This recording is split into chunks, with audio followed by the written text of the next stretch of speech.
अगर आप न्यूज देखते हैं तो आपने कुछ समय पहले हुए ग्रोफर स्टोर से जुड़ी इस कंट्रोवर्सी पर आपका ध्यान जरूर गया होगा।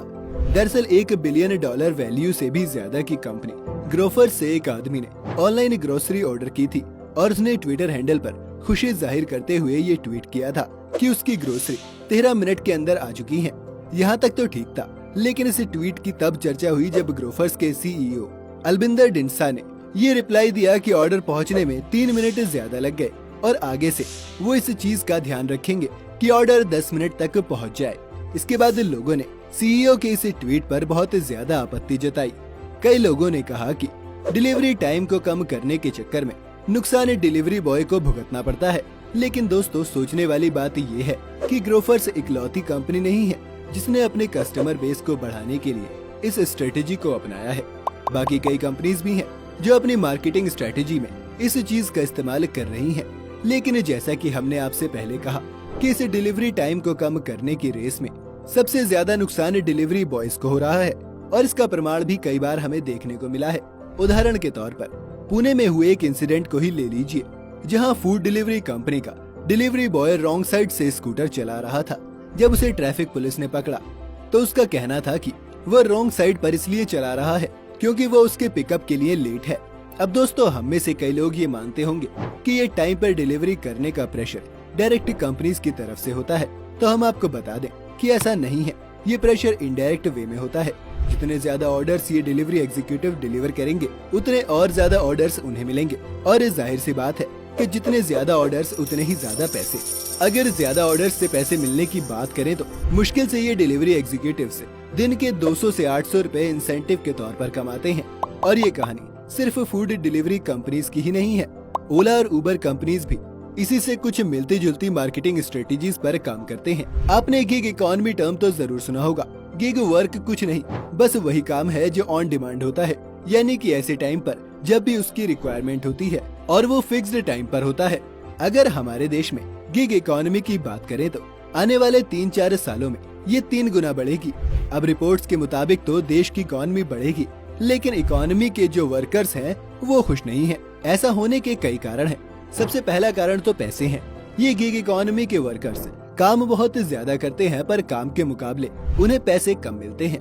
अगर जोमेटो डिलीवरी एग्जीक्यूटिव की बात करें तो उसमें 2 चीजें होती हैं। सबसे पहले एक फिक्स्ड बेस पे जो उन्हें ऑर्डर कंप्लीट करने के बाद मिलता है और दूसरा इंसेंटिव होता है जो कुछ माइलस्टोन अचीव करने के बाद उन्हें दिए जाते हैं। और ऐसा कहा जाता है कि ये बेस पे इतना कम होता है कि इंसेंटिव के बिना तो इनका घर चल ही नहीं सकता।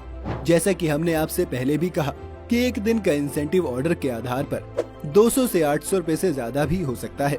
लेकिन इसे पाने के लिए इन डिलीवरी एग्जीक्यूटिव्स को काफी ज्यादा मशक्कत करनी पड़ती है। तो भैया आप जोमेटो में कितने पैसे कमा लेते हो?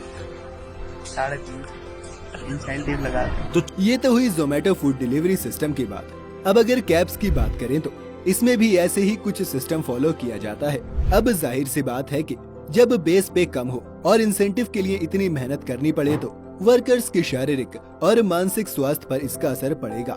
जरा आप ही सोचिए, कड़ी धूप हो, तेज बारिश हो, ऐसे में सुबह से लेकर रात तक या कुछ केसेस में तो रात को भी काम करने की वजह से खाने पीने की टाइमिंग में गड़बड़ होती है और इससे शारीरिक स्वास्थ्य बिगड़ता है।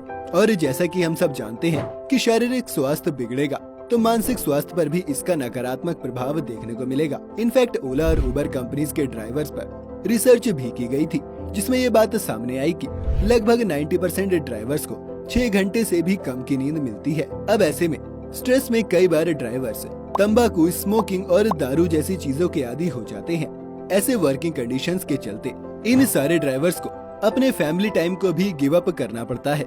सबसे आखिरी कारण की बात करें तो वो है जॉब सिक्योरिटी की कमी। एक नॉर्मल 9 to 5 जॉब से अलग इन गिग इकोनॉमी के वर्कर्स को न लिमिटेड वर्किंग आवर्स है, न ओवर टाइम के पैसे, न ही इन्हें कोई हेल्थ बेनिफिट्स जैसी चीजें मिलती हैं। साथ ही जैसे कि हम सब जानते हैं कि इन पर अच्छी रेटिंग्स का भी काफी दबाव होता है। अब मशहूर अर्बन कंपनी को ही ले लीजिए जिसके वर्कर्स को 4.5 की रेटिंग मेंटेन करनी होती है। अगर ये इसमें असफल होते हैं तो इनके प्रोफाइल को प्लेटफॉर्म से निकाल दिया जाता है और उन्हें वापस रीट्रेनिंग डिपार्टमेंट में भेज दिया जाता है। ऐसे में एक वर्ग ऐसा है जो इनकी इस हालत से सिंपैथाइज करता है, तो वहीं दूसरा वर्ग ऐसा भी है जो इनकी इन वर्किंग कंडीशंस का फायदा उठाते हैं और अच्छे रेटिंग के नाम पर इनसे मुफ्त में सर्विस लेते हैं। लेकिन दोस्तों, वो कहते हैं ना कि डूबते को तिनके का सहारा। कई कंपनीज के रिप्रेजेंटेटिव्स का ये कहना है कि ऐसे समय में जहां जॉब की इतनी क्राइसिस है, तो ऐसे में कम से कम इन लोगों के पास सोर्स ऑफ इनकम तो है ही, और साथ ही कई गिग वर्कर्स के पास टाइम की फ्लेक्सिबिलिटी का भी ऑप्शन होता है, जो एक रेगुलर जॉब में मिलना काफी मुश्किल है। तो दोस्तों, देखा आपने कैसे इस सिस्टम को लेकर लोगों के विचार अलग अलग हैं। जहां एक वर्ग के लोगों का कहना है कि ऐसे समय में जहां आए दिन लोग बेरोजगारी से जूझ रहे हैं, ऐसे में इनके पास कम से कम नौकरी तो है। वहीं कई लोगों का मानना है कि जॉब कोई भी हो, सभी के लिए फेयर वर्किंग कंडीशंस का होना जरूरी है। आपका इस पर क्या कहना है, हमें कमेंट्स में जरूर बताइएगा। उम्मीद है आज की इस वीडियो से आपको कुछ नई जानकारी जरूर मिली होगी। अगर आपको वीडियो पसंद आई हो तो इसे लाइक और शेयर जरूर करें। साथ ही अगर आप चैनल पर नए हैं तो सब्सक्राइब बटन पर क्लिक करके बेल आइकन दबाना बिल्कुल ना भूलें।